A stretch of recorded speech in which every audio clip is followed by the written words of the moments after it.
इस बीच खबर है कि काबुल में हुए आतंकी हमले से घबराकर चीन ने अफगानिस्तान में बड़े प्रोजेक्ट लाने की अपनी योजनाओं को टाल दिया।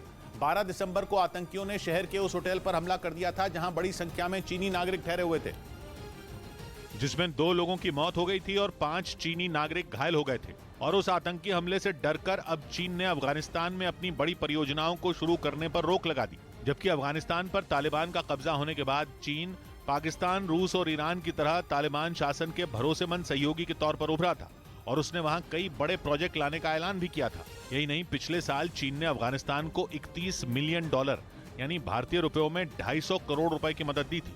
लेकिन काबुल में हुए हमले से चीन का अफगानिस्तान से ही भरोसा उठ गया है और उसने वहां अपने बड़े प्रोजेक्ट को शुरू करने के प्लान को टाल दिया। इससे पहले 14 दिसंबर को चीन ने अपने नागरिकों को ट्रैवल एडवाइजरी जारी कर फौरन अफगानिस्तान छोड़ने की सलाह दी थी, क्योंकि चीन को ये लग रहा है कि वहां उसके नागरिकों को निशाना बनाया जा रहा है और आगे भी उन पर वहां हमले हो सकते हैं। इधर दिल्ली के पास गुरुग्राम से लॉरेंस बिश्नोई और काला जठेड़ी गैंग के 3 शूटर गिरफ्तार कर लिए गए। गुरुग्राम पुलिस की क्राइम ब्रांच की टीम ने तीनों को पकड़ा, जिन्हें 22 दिसंबर को जींद की अदालत में एक हत्या की वारदात को अंजाम देना था, मगर उससे पहले ही गुरुग्राम पुलिस की क्राइम ब्रांच की टीम ने उन्हें गिरफ्तार कर लिया। लॉरेंस बिश्नोई और काला जठेड़ी गैंग के गुर्गों के पास 6 पिस्तौल और 20 से ज्यादा कारतूस मिले। पकड़े गए तीनों ही शूटरों पर कई मामले दर्ज हैं। उधर चीन के अखबार साउथ चाइना मॉर्निंग पोस्ट का दावा है कि सख्त ट्रेनिंग की वजह से चीन के सैनिकों की दिमागी हालत बेहद खराब हो गई है। कहा गया कि सैनिकों की इस हालत पर शी जिनपिंग सरकार भी टेंशन में है, क्योंकि इन्हीं सैनिकों के दम पर चीन एक तरफ जहां ताइवान पर हमले का प्लान बना रहा है, तो दूसरी तरफ वो जापान समेत कई दूसरे देशों को ललकार भी रहा है। यानी उसकी योजना आने वाले दिनों में जंग लड़ने की है, जिसके लिए वो लगातार अपने सैनिकों को तैयार करने में जुटा है। लेकिन चीन की यही तैयारी उसके लिए सबसे बड़ी परेशानी का सबब बन गई। खबर है कि सख्त ट्रेनिंग की वजह से चीन के सैनिकों का दिमागी संतुलन बिगड़ चुका है और कई सैनिक तो इतने तनाव में हैं कि वो कभी भी बीमार पड़ सकते हैं। बताया गया कि सैनिकों के अलावा चीनी सेना के कई अधिकारी भी घबराहट और टेंशन में हैं। मतलब शी जिनपिंग जिस सेना पर भरोसा करके दूसरे देशों को धमकी दे रहे हैं, वो वक्त आने पर उन्हें कभी भी धोखा दे देगी।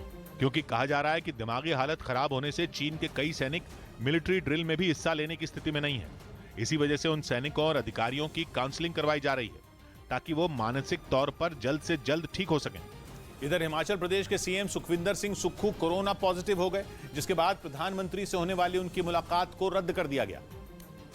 और यही नहीं, दिल्ली में हिमाचल सदन को भी बंद कर दिया गया, जहां सीएम सुक्खू ठहरे थे। उनके कोरोना पॉजिटिव होने की जानकारी सुबह आई। हिमाचल प्रदेश के धर्मशाला में 21 दिसंबर को होने वाली उनकी रैली को भी स्थगित कर दिया गया। उधर अफगानिस्तान और पाकिस्तान के बीच बॉर्डर पर चल रहे विवाद को सुलझाने का काम मौलवियों के एक दल को सौंप दिया गया। पाकिस्तान के 4 मौलवियों के एक दल को काबुल भेजने का फैसला लिया गया, ताकि तालिबान के बड़े नेताओं को मनाया जा सके। अफगानिस्तान और पाकिस्तान के बॉर्डर पर हालात पिछले 1 महीने से बेकाबू हैं। पिछले 10 दिनों से वहां गोलीबारी और बमबारी रुकने का नाम नहीं ले रही। लगातार हो रही गोलीबारी की चपेट में दोनों तरफ के कई रिहायशी इलाके भी आ गए। लगातार हो रही बमबारी में 10 लोगों की मौत की खबर आई। इसीलिए अफगानिस्तान की सेना के गुस्से ने पाकिस्तान को बुरी तरह परेशान कर दिया। पहले पाकिस्तान ने सेना के स्तर पर झगड़ा सुलझाने का प्लान बनाया। फ्लैग मीटिंग का वक्त भी तय हो गया, लेकिन मीटिंग से पहले ही प्लान बदल गया। पाकिस्तान को लग रहा है कि तालिबान के कट्टरपंथी नेताओं को मनाए बिना परेशानी खत्म नहीं होगी, इसलिए मौलवियों का एक दल काबुल भेजने का फैसला लिया गया। माना जा रहा है कि ये मौलवी ही अब पाकिस्तान की सरकार की पैरवी करेंगे।